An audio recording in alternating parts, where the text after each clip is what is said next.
lovely student, this is Adya. Welcome back to the channel.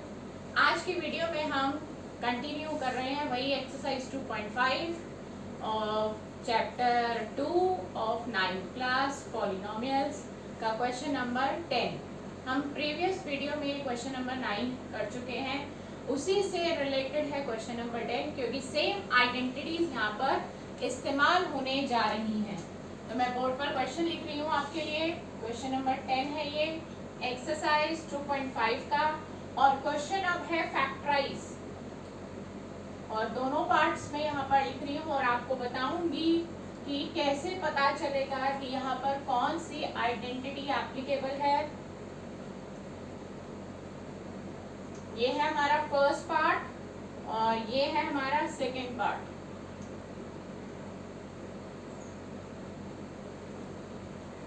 ये दो questions हैं और यहाँ पर जो आइडेंटिटीज लगेंगी उसको बताने से पहले हम इसको एक स्टेप आगे बढ़ जाते हैं, तभी हम क्लियर कर पाएंगे कि एक्चुअली में यहाँ पर क्या पिक्चर हमारी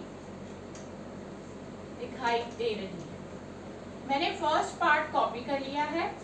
आप सबसे पहले देखिए कि यहाँ पे जो फर्स्ट टर्म है यहाँ पर जो पावर 3 यानी कि जिसको हम क्यूब कहते हैं वो सिर्फ y की है. अब पता कैसे चला कि ये पावर जो 3 है वो सिर्फ y की है और 27 की नहीं है? ये पता चला ब्रैकेट से, क्योंकि ब्रैकेट लगा नहीं है. तो जब ब्रैकेट ना लगा हो तो जिसके ऊपर पावर है ये उसकी पर्सनल पावर कहलाएगी. अगर ब्रैकेट लगा होता तो ये होल पावर बन जाती. तो हमें क्या करना है, 27 को भी पावर 3 में कन्वर्ट करना है.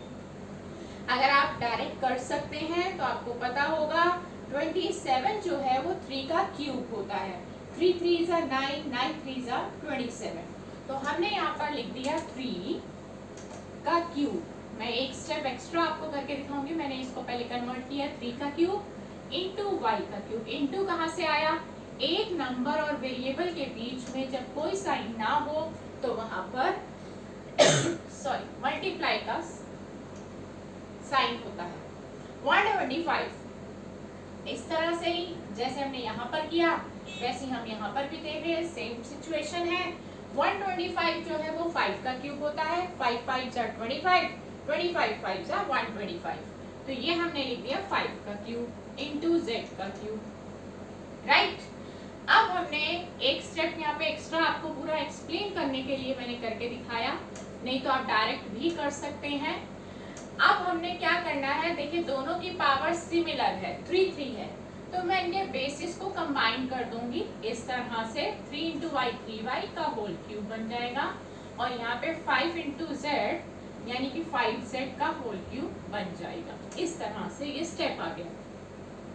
जब हमें ये स्टेप मिल गया तब अब हम डिसाइड करेंगे कि हमारे पास ऐसी कौन सी आइडेंटिटी है जो यहाँ पर फिट बैठेगी. अगर आपने प्रीवियस वीडियो मेरी देखी हो और अगर किसी बच्चे ने ना देखी हो तो वो प्लीज जरूर देखें, क्योंकि आज की क्लास का जितना भी काम है वो प्रीवियस वीडियो से कनेक्टेड है. तो इस वीडियो को समझने के लिए प्रीवियस वीडियो को डेफिनेटली देखें और समझें. देखिए ए क्यूब प्लस बी क्यूब. सबसे पहले तो मैं आपको ये बता दूं कि ये जो क्यूब्स हैं ये सिंगल सिंगल क्यूब्स हैं. ए क्यूब प्लस बी क्यूब. हम इसको होल क्यूब नहीं पढ़ेंगे क्योंकि ये एक पूरे बड़े ब्रैकेट के बाहर 3 नहीं है. तो जब सिंगल सिंगल क्यूब्स हो तो उनकी आइडेंटिटी अलग होती है और जब होल क्यूब हो तो उसकी आइडेंटिटी अलग होती है.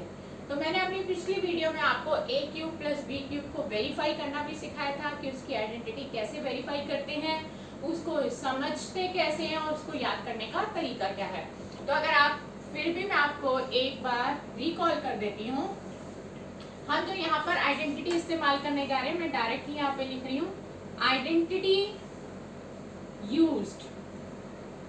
यहाँ पर जो आइडेंटिटी यूज्ड हो रही है वो है ए क्यूब प्लस बी क्यूब. अगर आप भूल गए, रट्टाफिकेशन करेंगे तो आप भूल जाएंगे. मैं आपको समझा रही हूँ कि किस तरह कोई ऐसी ट्रिक आप लगाओ जिससे आपको याद रहे. आपने क्या करना है कि ए क्यूब सिंगल सिंगल क्यूब्स हैं तो इसकी आइडेंटिटी में आपको 2 ब्रैकेट्स नजर आएंगे. इस तरह से मैंने लगा दिए. पहले ब्रैकेट में मैंने आपको कहा था कि इनकी क्यूब्स हटा दीजिए, हटाएंगे तो क्या बचेगा a प्लस बी, तो ये हमारी आइडेंटिटी का एक पार्ट हो गया। सेकेंड पार्ट में आपने क्या करना है, मैंने आपको बताया था कि a स्क्वायर पॉजिटिव रहेगा, b स्क्वायर भी पॉजिटिव रहेगा, चाहे आइडेंटिटी प्लस की हो चाहे आइडेंटिटी माइनस की हो। सेंटर में लिखा जाएगा ए बी, अगर प्लस की आइडेंटिटी है तो यहाँ पर माइनस आएगा। बस ये बात आपको याद रखनी है, ये है हमारी आइडेंटिटी। ठीक है, ये आइडेंटिटी हमने लिख ली है और समझ भी ली है, और यहाँ पर यही आइडेंटिटी लगने वाली है। अब हम इस आइडेंटिटी को अप्लाई करते हैं कि हमें कैसे आइडेंटिटी को अप्लाई करना है वो भी सीख लेते हैं। अब फिलहाल इस आइडेंटिटी के अकॉर्डिंग चलें तो ये पूरा पार्ट हमारे लिए ए है और ये वाला पूरा पार्ट हमारे लिए बी है। तो हम चलते हैं a प्लस बी लेना है, यानी कि a है हमारा 3y। मैंने क्या बोला आपको कि फर्स्ट पार्ट को आप a ट्रीट करेंगे एंड सेकेंड पार्ट को आप b ट्रीट करेंगे, a प्लस बी यानी कि 3y प्लस 5z। तो यहाँ तक आपको बहुत अच्छे से समझ आ जाएगा, कोई दिक्कत वाली बात नहीं है अभी तक। ठीक है, अब हम सेकेंड ब्रैकेट की तरफ चलते हैं। हमारा जो सेकेंड ब्रैकेट है वो कहता है कि a स्क्वायर ले लो, a यानी कि 3y है। अब जो गलती बच्चे कर जाएंगे वो मैं बता दूं, वो बच्चे ऐसे लिखते हैं, this is the wrong way to right.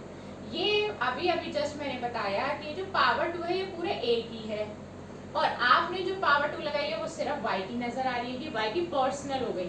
तो अगर हमें पर्सनल नहीं बनानी, दोनों की बनानी है, तो हमें ब्रैकेट लगाना पड़ेगा इस तरह से। माइनस कॉपी किया, a हमारा 3y, b हमारा 5z,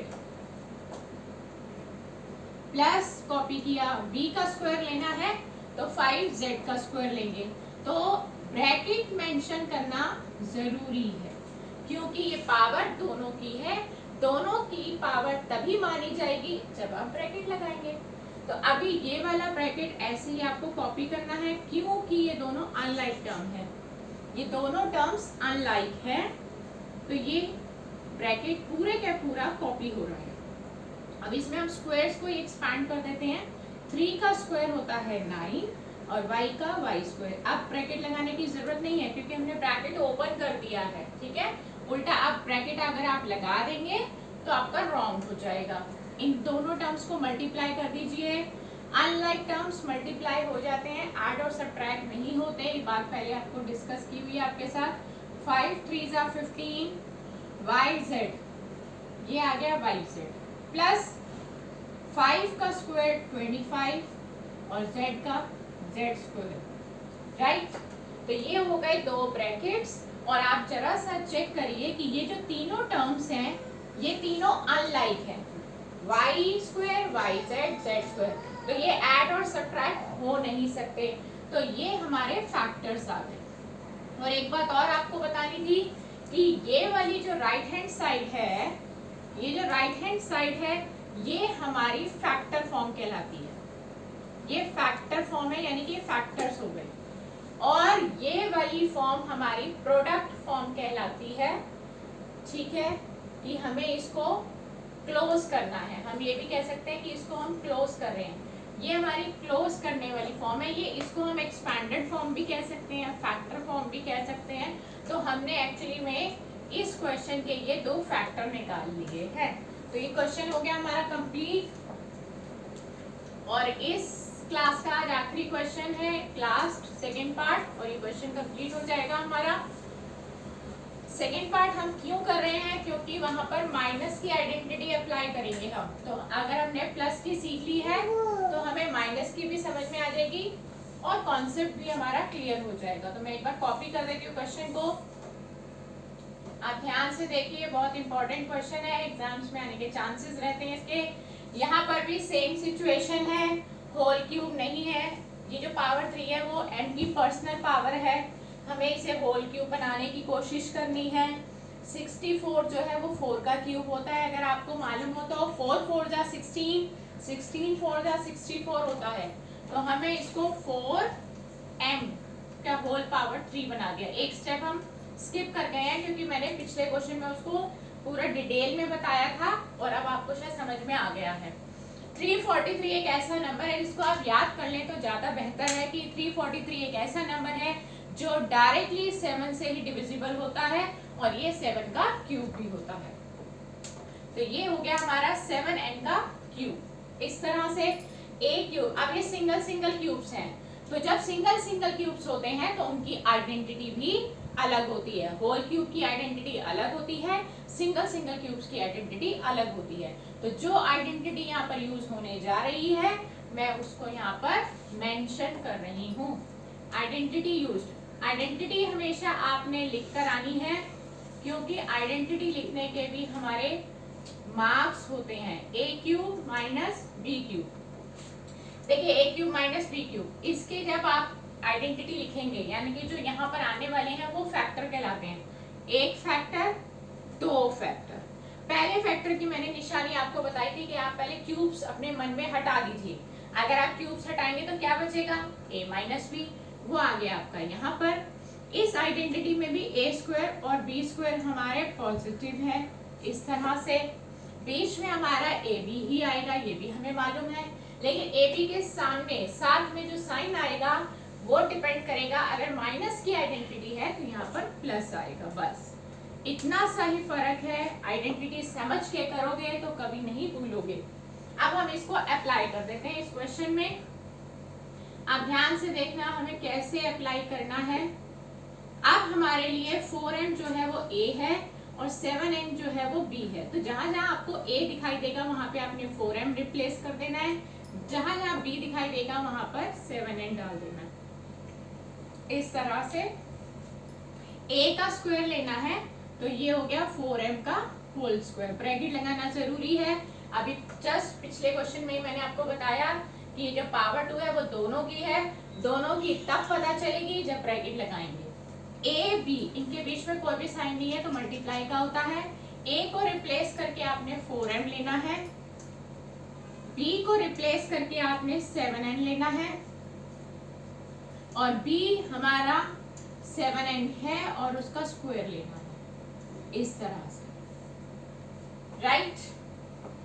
अब ये दोनों टर्म्स हमारे माइनस नहीं हो सकते, आप बहुत अच्छे से जानते हो, क्योंकि ये दोनों टर्म्स अनलाइक है और अनलाइक टर्म्स की पहचान तब होती है जब इनके अलजेब्रिक फैक्टर्स डिफरेंट होते हैं। तो इसको आपने एज इट इज कॉपी कर देना है। 4 का स्क्वायर 16 होता है, m का m स्क्वायर होता है, प्लस 4 7 28, mn लगाना है, 7 का स्क्वायर 49, n का स्क्वायर n स्क्वायर लगाना है। ठीक है, अब आप चेक करिए कि ये जो तीनों टर्म्स है ये हमारे लिए अनलाइक है। देखिए ये n स्क्वायर है, ये mn है, ये m स्क्वायर है, ये तीनों ऐड नहीं हो सकते और ना ये सब्ट्रैक्ट हो सकता है। तो ये हमारे आ गए फैक्टर्स, फाइनल फैक्टर्स यही हो गए और इसी को फैक्टराइजेशन कहते हैं। क्वेश्चन यही था, फैक्टराइज द फॉलोइंग। एक फैक्टर ये है और एक पूरा फैक्टर ये है। तो हमारी जो राइट हैंड साइड है वो है फैक्टर फॉर्म, यानी कि ये फैक्टर्स है इसके, और इन फैक्टर्स का जो प्रोडक्ट फॉर्म होती है यानी कि फाइंड द प्रोडक्ट आएगा तो हमें ये निकालना होगा। तो ये एक्सपैंडेड फॉर्म भी है, फैक्टर फॉर्म भी है और ये हमारी क्लोजिंग फॉर्म है और प्रोडक्ट फॉर्म है। तो आज की क्लास में हमने सीखा कि हम a cube minus b cube की आइडेंटिटी और a cube plus b cube की आइडेंटिटी को क्वेश्चन में कैसे अप्लाई कर सकते हैं, कैसे पता चलता है कि यही वाली आइडेंटिटी लगेगी। तो नेक्स्ट वीडियो में आपसे फिर मुलाकात होगी एक नए टॉपिक के साथ। गुड बाय दोस्तों।